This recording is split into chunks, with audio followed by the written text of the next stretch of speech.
this thing, but I did just consult with him, and he gave me some advice a little after the fact. But I do have a few other ringers in the room tonight that can help me if I trip.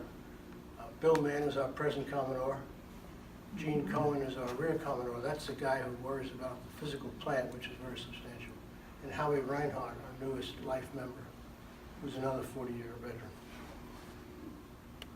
This is a little bit of a combination of a stream of consciousness of my experience at the club and the things we learned in doing a 100-year history, and a talk that I give several times a year to new members coming in, an orientation presentation.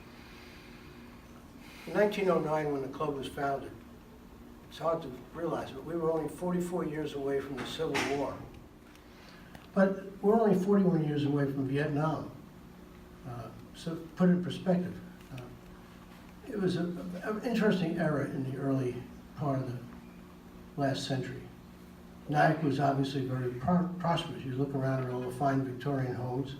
It was the port for agricultural products coming out of Rockland County, and they had a very substantial shipbuilding business. And there were just a few private residences in Nyack proper, one of them which eventually became the boathouse. Transportation in those days, personal transportation, was a horse and wagon, or walking. Bicycles had just come in. But for the most part, you did have reasonable public transportation. You could get to New York City at almost the same timetable you can today.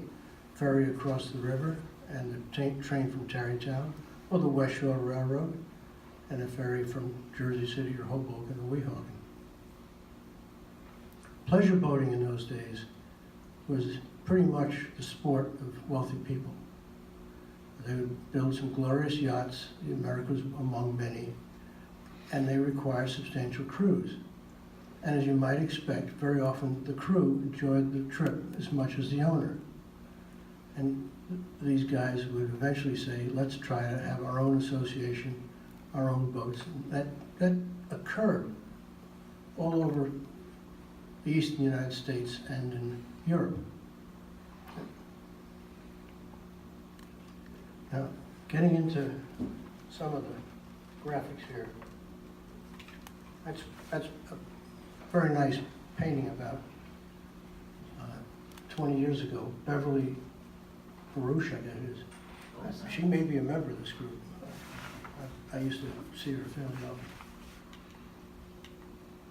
But the river at that time had three main uses. Fishing was very active and very productive.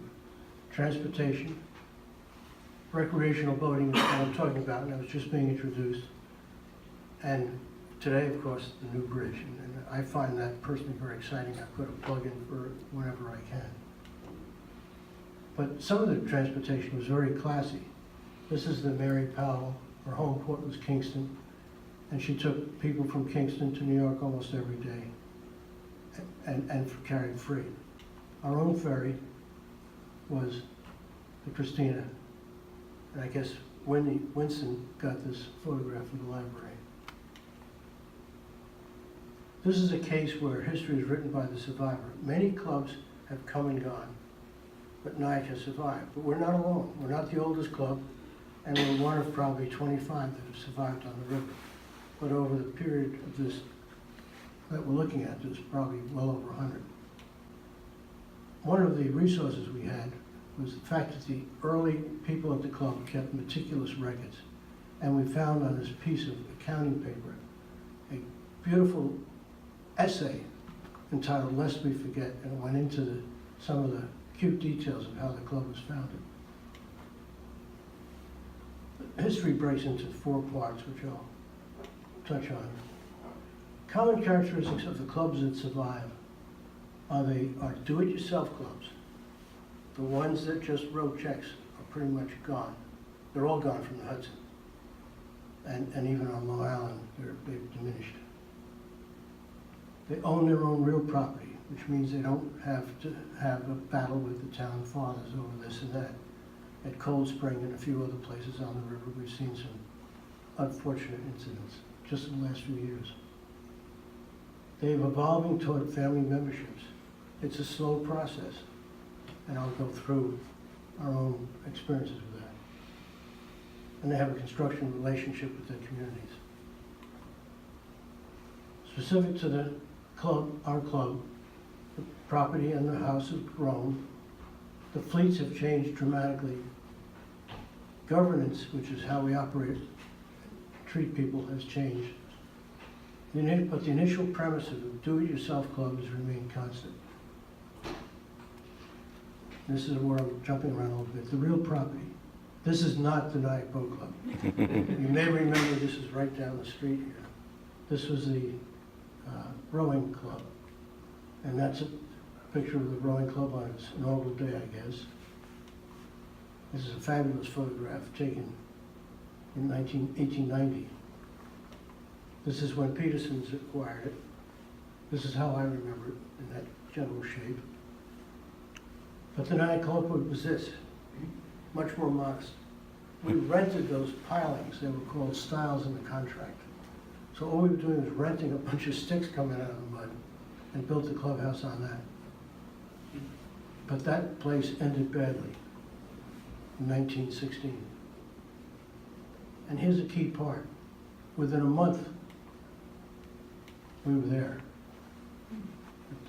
A lot of the members were residents of Nyack. We had superb relationships with the town fathers. They got together with the bank. They said, we know you've got this property, perhaps a foreclosure on Getty Street. Let's get the Nyack Boat Club into that house. And so our very next meeting was in our present residence. This is a picture of the property facing north. Where the apartments are now was a yard not unlike Peterson's. And that's what the clubhouse more or less looks like today. The challenging years is the same for the club as everybody else. From 1930 to 1945, you had the combination of the Depression and World War II. During the Depression, we had more kids around the place and a bunch of grumpy old men, and there was some real strife between them, which was a delightfully covered subject in many of the Nyack, 2 of the 3 Nyack newspapers. And that happily has come full circle. The club was held together to a large extent by Commodore Murphy. He was Commodore for 12 years, the tradition is 2, but he stayed in there right to the end of the war, and he wrote a lot of checks to keep the place going out of his own pocket. And in those days, before television, internet, and all that sort of stuff, you all remember the minstrel shows and variety shows and stuff you put on. It's a homey place. The great expansion of the club occurred from 45 to 1980. The veterans came back and they started looking for a family boat. And they chose to go to a sailboat rather than a motorboat. Now, the club was founded by motorboat enthusiasts. It says so right in the original documentation. What they were doing in those days was taking an engine out of a defunct Model T, extending the shaft, putting a propeller on it, stick it in the back of a rowboat, and go like hell on the Hudson River. And that type of craft still exists in many places in Southeast Asia. They're scary, but they go. They're very effective, and you steer by turning the engine. It's very efficient, actually, because there's no gears. You just go. But that was the basis of the club. And then a few people bought motor yachts, and there were the odd sailboat from the beginning. But starting in 45, it transitioned from probably 70% powerboats to where there were virtually no powerboats for the last 10 years. We have one powerboat in the club who doesn't even put his boat in every year. And that's not because we chased them away. It's just that a mooring in Nyack is not the happiest place to keep a powerboat. But the Lightning fleet was the first major fleet. The Lightning was designed and presented to the world in 1938, as I was. And it's a boat it's 19 feet long, weighs 700 pounds, and you can build it in your garage out of plywood. Plywood was a relatively new material, starting in the 20s. You could build it out of planks, cedar planks, or plywood. And it would hold a family of 5 or 6 and could race competitively with 3. And one of the tricky things about lightning, it made, not an easy, but it did make a transition to fiberglass.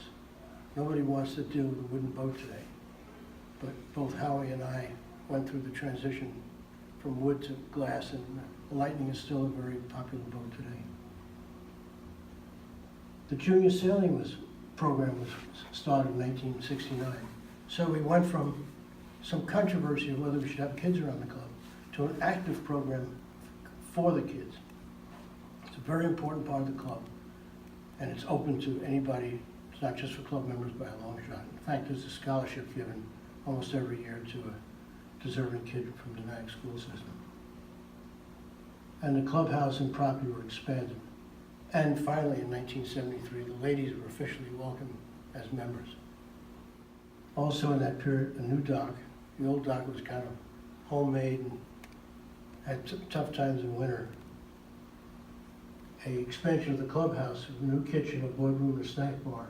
And finally, in 1983, we had decent facilities for the ladies. It's a long time from the founding. This is what the club looked like. This picture is probably from 63 or 64. Wynn can probably take a better guess at it than I can, but I think those apartments were built in 62. Does that sound right? Yeah, about right. Yeah. But the guy who took this picture was Lou Stockmeyer, who was a member of the club in the Lightning Fleet. I knew the pictures existed because I went to school with his son. Now Lou's job, earlier, before this, was he was the official photographer for the building of the present Tappan Zee Bridge. And he would fly over the bridge every day, take a series of precise black and whites, and that's how the bridge company, the construction company, was paid on the progress that could be verified in the photographs. This is what it looked like probably, I'm guessing, around 1950, 55.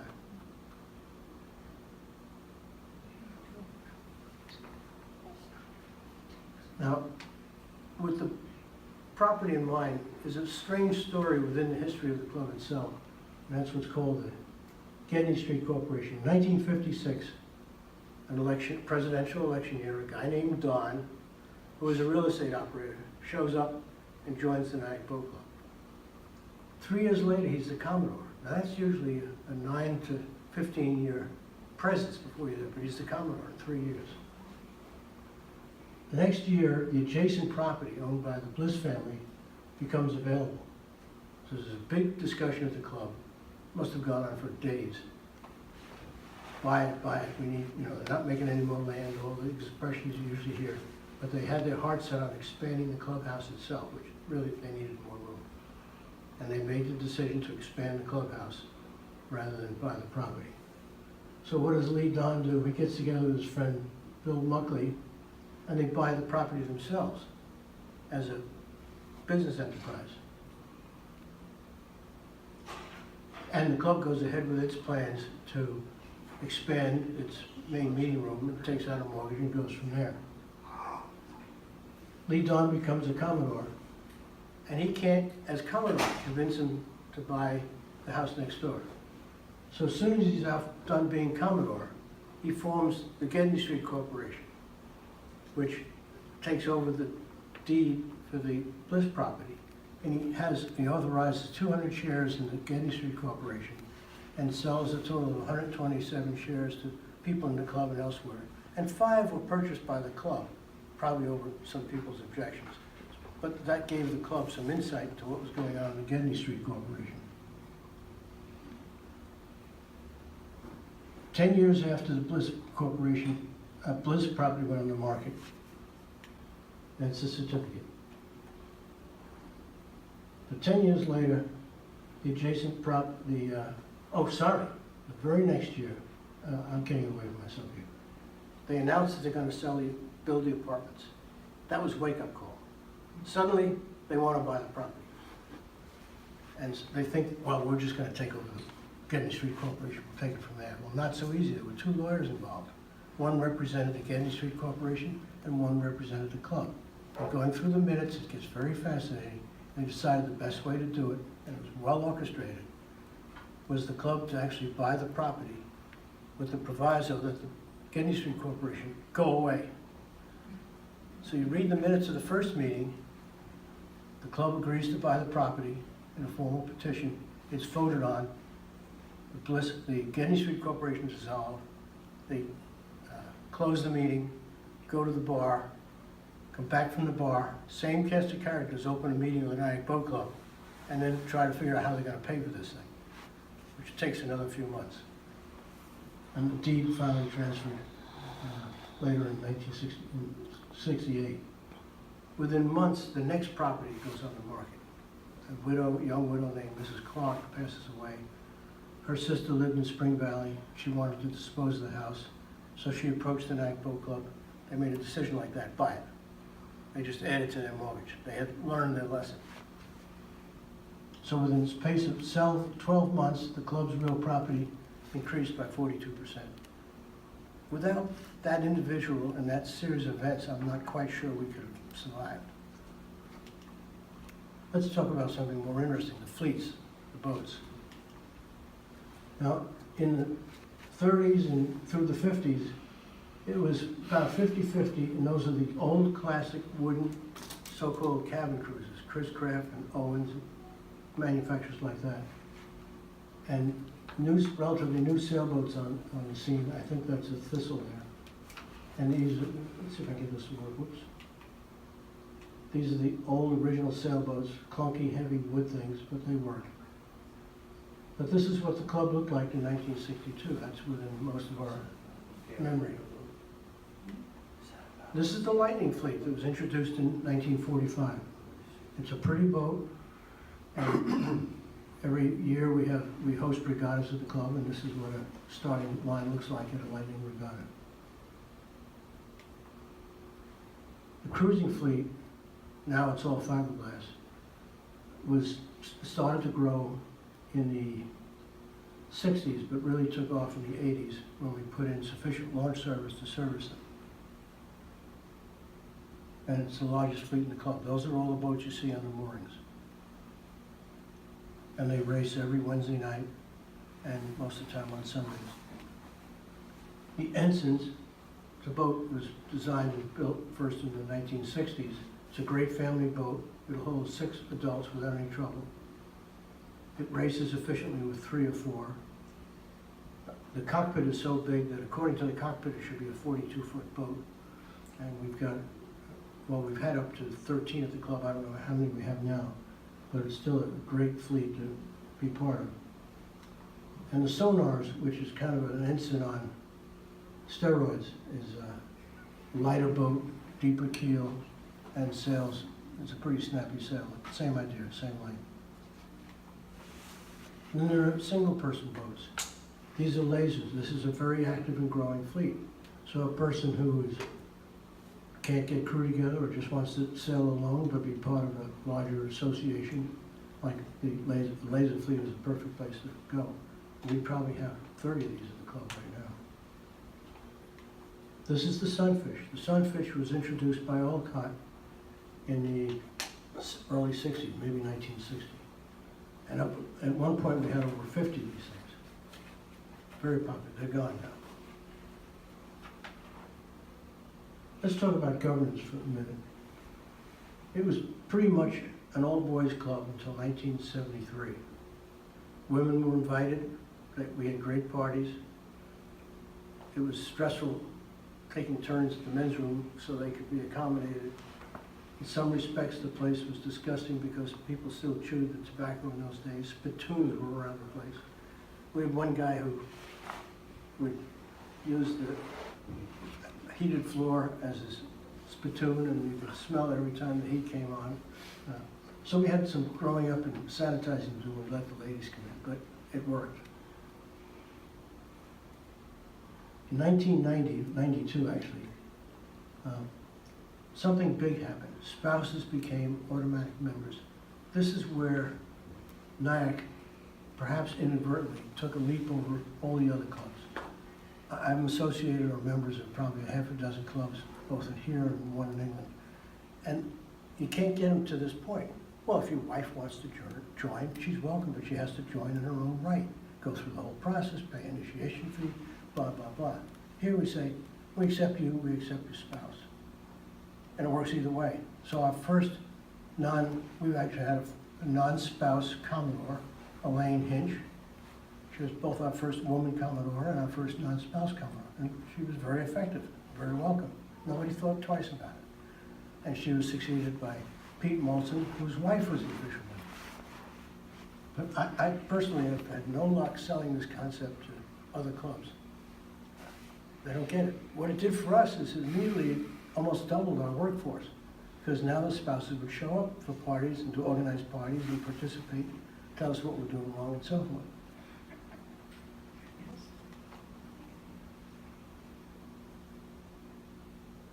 No, I just said that. Okay, service to the community. I wish I could have more to say about the Tappan Zee Challenge, but this is part of a series every year that we sponsor for people that are handicapped. Quite a few people that seem to me severely handicapped are excellent sailors. Who was the gentleman we had at the club? Richard Dorr. The guy's amazing. He has no arms. And he skipped. He's in a wheelchair. Yeah. But he also just won the silver medal in Rio for the Special Olympics. So, I mean, it's a great thing to do in the sonars and more stable boats. Some of these guys are very good sailors. It's not only a good outing for them, but it turns out a number of them, like Richard Dorr, expert sailors. And of course, the junior sailing program. This is a camp that's run for 4 to 6 weeks every summer. Kids 8 to 16. I think that's what we are. Yeah. And everybody's welcome. We give a week or two's preference for members to sign up their children, and then it's open, and there's always plenty of room for non-members, kids. And it's a great way to get the kids into sailing. Our future is, of course, the kids in sailing. These are the junior sailors in the last couple of years. This is at Nyack. This is at Larchmont, which is a pretty elaborate club up in Long Island Sound in Westchester. And the senior boys, I guess, felt they had to be dressed up for this affair. And that's it. So if you have questions, I've got experts here to help me answer. But we welcome we're open for business. If you guys want to come by and visit the place, consider membership, by all means. Thank you. Yeah. Oh.